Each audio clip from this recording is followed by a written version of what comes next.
بەناوی خودای بەخشندەی میهرەبان، ملیارەها ملیار حەمد و سەنا و سوپاس و ستایش بۆ زاتی پاکی ئەڵڵا کە خاوەنی هەموو ناز و نعمەتەکانە. درود و سەڵات و سەلام برژێ بەسەر گیانی پاکی پێشەوامە، نووری چاو تاجی سەرمان محەممەد المستەفا صلى الله عليه وسلم و لەسەر یار و یاوەرانی و لەسەر شوێن کەوتوانی تا ڕۆژی دوایی. سلام علیکم و رحمة الله و بەرەکاتوه. خۆشەویستانم ئازیزانم، خۆشحاڵم ئەبجارش خوا تەمەنی پێبەخشیم کە حەمد و سەنا و سوپاسی دەکەم لەسەر ئەو هەموو نیعمەتانە کە بە خزمەت ئێوەی ئازیز و خۆشەویست بگەمەوە لە بەرنامەکەی خۆتان ڕێگای گەیشتن. خۆشەویستانم، ئێمە باسی گوتمان سوار ژەهر هەیە دڵ وێران دەکەن. باسی ژەهری یەکەممان کرد کە زۆر گۆتنە. باسی ژەهری دووەم دەکەین، ئەویش زۆر تەمەشاکردنە. طبعاً ئێمە هیچ حسێبێک لە بۆ چاومان ناکەین، هیچ حسێبێک، هیچ مراقەبەیەک، هیچ تەداروکەکی ئەو چاوەمان ناکەین. بەکەیفی خۆمان تەمەشا دەکەین، هەرچی حەزمان لێبی تەمەشای دەکەین، هەرچی هەوەسمان هینا تەمەشای دەکەین، ئەوەی ئارەزوومان لێیە تەمەشای دەکەین، نازانین کە بەڕاستی ئەوە دڵ فاسد دەکات.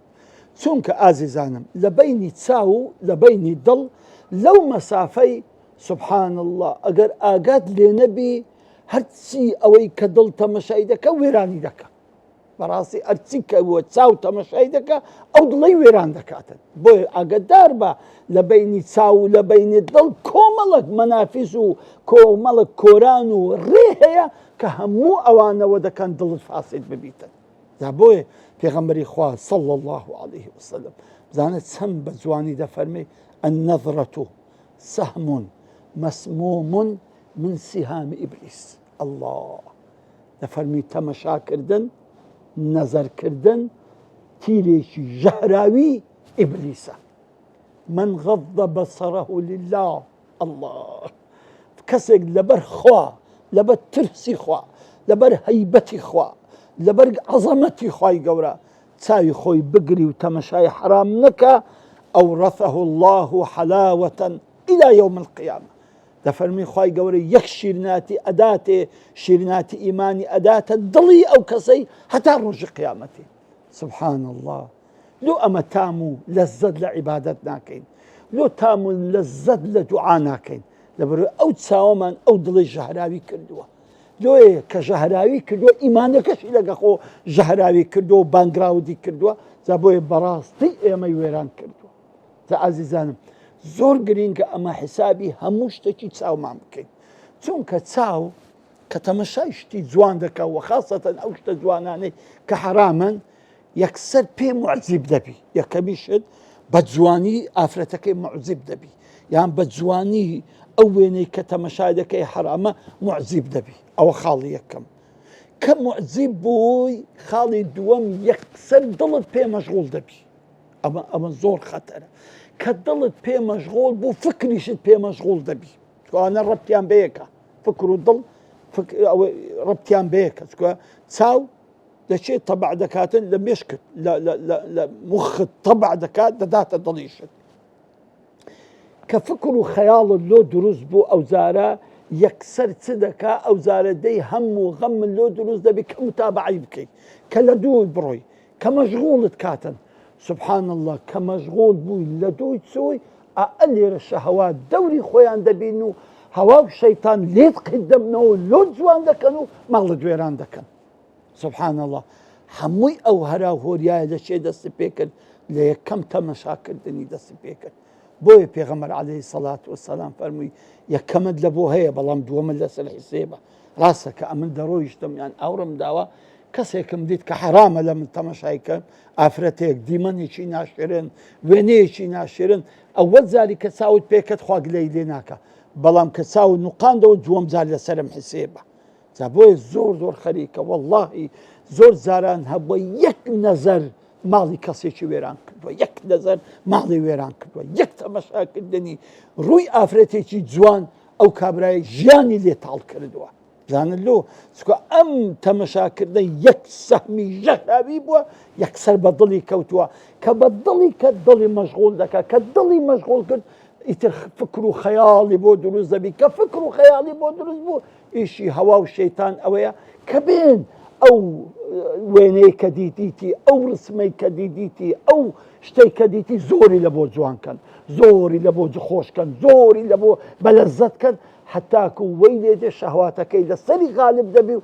بە دوو ئارەزوەکانی خۆی ئەڕواتن بۆیە خوای گەورە دەفەرمێ وەلا تطع من ئەغفلنا قلبه عن ذكرنا واتبع هواه وكان أمره فرطا نەکەن بە دوای کەسانێک بکەون کە ئەو کەسانە بەڕاستی بە دووی ئارەزوو هەوای خۆیان کەوتون لۆ ئەوانە کاتێک عەقڵ و دڵیان هیچ ئیش ناکە هەر هەوا و ئارەزوو شەیاطینەکان دەیان هین و دەیان بن بۆیە ناوی بە دوو ئەو کەسانە بکەوی حرامە بە دوو ئەو کەسانە بکەوی کە بە دووی ئارەزووی هەوای خۆیان کەوتونە سبحان الله ئەخە بۆیە بزانە خوای گەورە لە قورئانی دەفەرمێ وەقل للمؤمنین يغضوا من أبصارهم ويحفظوا فروجهم وقل للمؤمنات يغضضن من أبصارهن ويحفظن فروجهن بزانە بۆ هەم بۆ نێر هەم بۆ مێ خوای گەورە دەفەرمێ ئەی محەممەد عليه الصلاة والسلام بە ئیمانداران بڵێ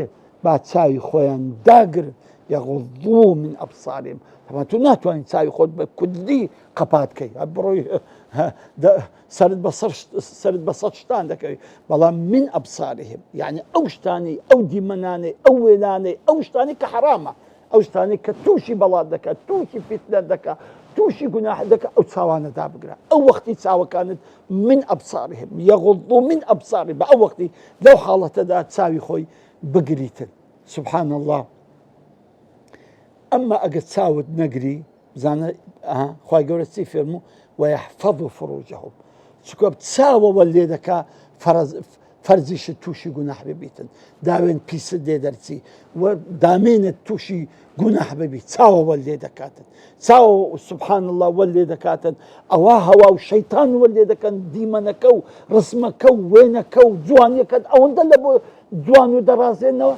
هەتاوە لێ دێ کە سبحان الله بەجێیان دەکەیت و کۆت و زنجیر دەکەن و تووشی گوناح دەکەن ئەو وەختی دڵت پڕ ژەهر دەکەن ئازیزانم بەڕاستی کە دڵت پڕ ژەهر بوو ئەو وەختی ئیمانیش لە خەتەردا دەبێت چەند کەس بە چای یەک نەزەری ئافرەتێک سبحان الله تووشی گوناح بوو چەند کەس بە یەک تەمەشاکردن هەر خەرەتاو لە ڕێگای ڕاستی لادا جا بەڕاستی ئینسان دەبێت زۆر ئاگای لە خۆ بێت تەمەشاکەن ئەو یەک لە پیاوە ساڵحەکان کە قسەیەکی زۆر جوان دەکات لە بابەت تەمەشا نەکردن بزانە ئاساری تەمەشا دەکردن چییە سبحان الله دەفەرمی یەک لە پیاوە ساڵحەکان دەفەرمی من عمر ظاهره باتباع السنة هەر کەسێک ظاهری خۆی ئاوەدان کردەوە بەچی بە ئیتیباعی سنەتی پێغەمبەری خوا صلى الله عليه وسلم ئازیزانم عارفان دەفەرمی هەر سنەتەکی خوای گەورە حەبلێکە دەستی پێوە بگرە بەرەو خوا دەست باو نێزیکە دێختەوە بەڕاستی یەکێک لە هۆکاری نێزیک بووینەوە لە خوای گەورە ئیتیباعی سنەتی پێغەمبەریە صلى الله عليه وسلم لە هەستان و دانیشتنت لە قسەکردنت لە ناخواردنت لە زورک و بەرگ لە بەرکردن و لە بەرکردنەوەت لە ڕۆیشتنت لە هەموو شتەکەت لە هەموو ئەخلاقەکەت وەکو پێغەمبەری خوای بە صلى الله عليه وسلم وەکو سنەت و ڕێو شوێنی محەممەد المستەفای صلى الله عليه وسلم بکە کەواتە ئەو پیاوە ساڵحە دەفەرموویتن من عمر ظاهره باتباع السنة ئەمن ظاهری خۆم حرەکە و سەکەناتی خۆم وەکو سنەتی پێغەمبەر دەکەم صلى الله عليه وسلم ئەوە خاڵی یەکەم دووەمینیان دەفەرمی وباطنه بدوام المراقبة ظاهری خۆم باتباع السنەتی پێغەمبەری عليه الصلاة والسلام جوان کرد جۆرێشم ناخیشم لایەنی دڵ و ڕوحیشمەوە بە مراقبەی خوای گەورە ئاوەدان کردەوە. الله إن الله كان عليكم رقيبا. دەبێ بزانی خوا ڕقیبە لەسەرمان، دەبێ بزانی خوا تەماشامان دەکا. واللهی خوا ئاگەی لە هەموو شتێکمانە. جا بۆیە ئازیزانم قەت تەماشای بچووکی گوناح مەکەن، بەڵکو تەماشای ئاسمان بکە و بزانە ئەتوو بەرامبەر چی عاسێ بووی، بزانی فەرمانی چێت شکاندیە، بەرام بزانە ئەتوو بە قسەی چێت نەکردی. ئازیزانم تەماشای ئاسمان بکە و بزانە فەرمانی ڕەب العالەمینی شکاندیە. مەڵێ ئەو گوناحە گچکەی هیچ نییە، نەخێر، ئەو گوناحە ئەوە خوا پێی ناخۆشە، با گچکەش بێتن، مادەم بێ فەرمانی خوایە لە کلەم زۆر گەورەیە. کەواتە بەڕاستی ئینسان دەبی ژۆری خۆی بە مراقبەی خوای گەورە، دڵی معیدەی هەمووی بە مراقبەی خوای، چاوی دەستی هەمووی بە مراقبەی خوای گەورە ئاگاداری بیتن. ئەوە دوو.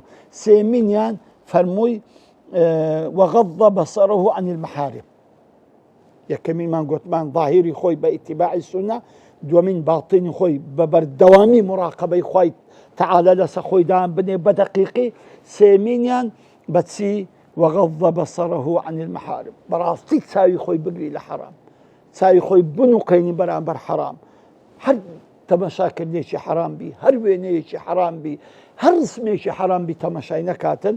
ئەو زارە وكف نفسه عن الشبهات. الله و هەر شتێک کە شوبهەی تێدا بوو خۆی لێ دوور بێختەوە.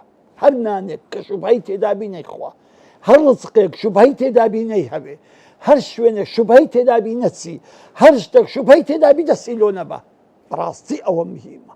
واللهی کەسێک ئەگەر دەوێت دین و عەرزی خۆی بپارێزی با دوور کەوتەوە لە شوبهات.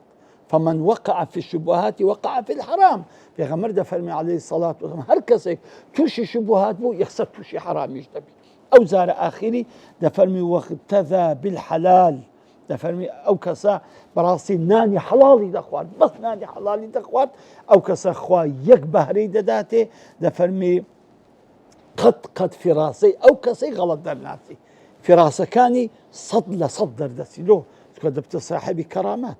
خوای گەورە نورێکی پێدەبەخشی بەسای ئەوەی کە چاوی خۆی گرتیە، کە ئیتیباعی سونەتی پێغەمبەری کردیە، کە مراقبەی لەسەر دڵی خۆی دانایە، لەسەر ژۆرەی خۆی دانایە، و خۆی لە شوبهات دوورخستەوە و نانی حەڵاڵ دەخوا، شتی شوبهە ناخوا.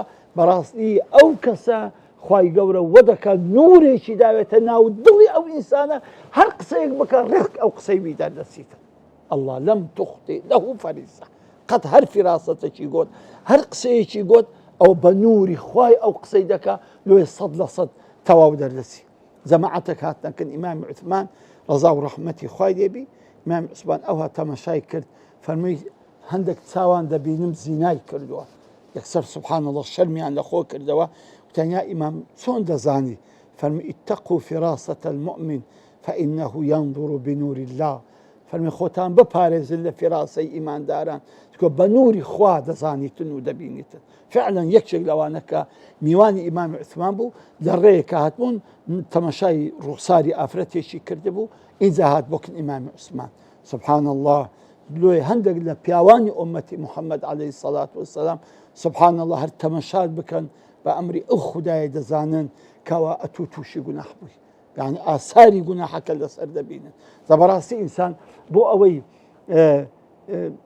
ساغ بین، بۆ ئەوەی ئەو ژەهرەمان توش نەبێ، بۆ ئەوەی بەڕاستی پارێزراو بین لەو ژەهرە کوشندەیە کە تەماشاکردنی حرامە، دەبی زۆر زۆر خۆمان بپارێزن. ڕاستە ئێستا بەڕاستی نەزەر یعنی زۆر ئاسان بووە، یعنی تەماشاکردن زۆر زۆر سەهل بووە، یعنی بەدەستە تو نییە، یعنی کە تو دەسێ بازاری زۆری خەڵک بەڕووتی دەبینی، تەماشای تەلەڤیزۆن و سەحن و سۆشیال میدیای دەکەی هەر بەڕووتی دەبینی، دەستێ دەوائری هەر بەڕووتی دەبینی، دەستێ ئیشێ هەر بەڕووتی دەبینی. بەڵام حتا پێت دەکرێت دەبی خۆت بپارێزی، دەبی حفزی چاوی خۆت بکەیت، کە بەڕاستی چەندە خۆت بپارێزی لە حرام، چاوی خۆت بپارێزی لە دیمەنی حرام، واللهی ئەوەندە ئیمان سەلامەت دەبی و دڵت ژەهراوی نابی.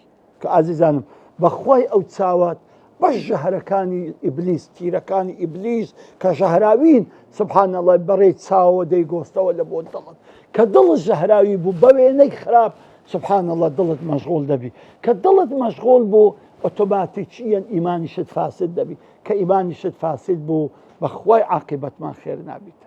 بۆیە زۆر پێویستە ئازیزانم خۆشەویستان ئەو ژەهری دووەم زۆر ئاگامان لێ بێت ژەهرێکی بەربڵاوە وەکو قسەکردن نییە، یعنی هەندە قسەکردن بەدەستە خۆمە قسەی ناکەم، بەڵام نەزەرکردن و تەمەشاکردن بەڕاستی مادیبوونی زۆر دەوێت چونکە ئەوڕۆ دەستی هەر شوێنێک ئیلا تووشی نەزەر دەبیجا بۆیە دەبێت زۆر بە گران و سنجینی زۆر بە ماقۆلی حتا پێ دەکرێت ئینسان چاوی خۆی بەرداتەوە هەر کاتێک کە شتێکە دیمەنێک ڕسمێک کە زانیت حرامە یەکسەر چاوی خۆت دادەوە چونکە پێغەمبەری خوا عەلەیهی سەڵات وەسەلام فەرمی من غەض بەسەرەه لله ئەو کەسەی لەبەرخوا چاوی خۆی بگری ئیلا خوا حەلاوەک و شیر ناتێکی داوێتە دڵی هەتا ڕۆژی قیامەتی.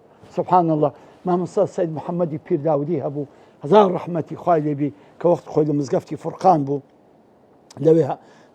لەوێن دەربوو. تەمەن مامۆستا سەید محەممەدی پیرداودی یەکێکە لەو عولەما گەورانی هەولێرە کە تەوقیتی نوێژ ئەو داینایە.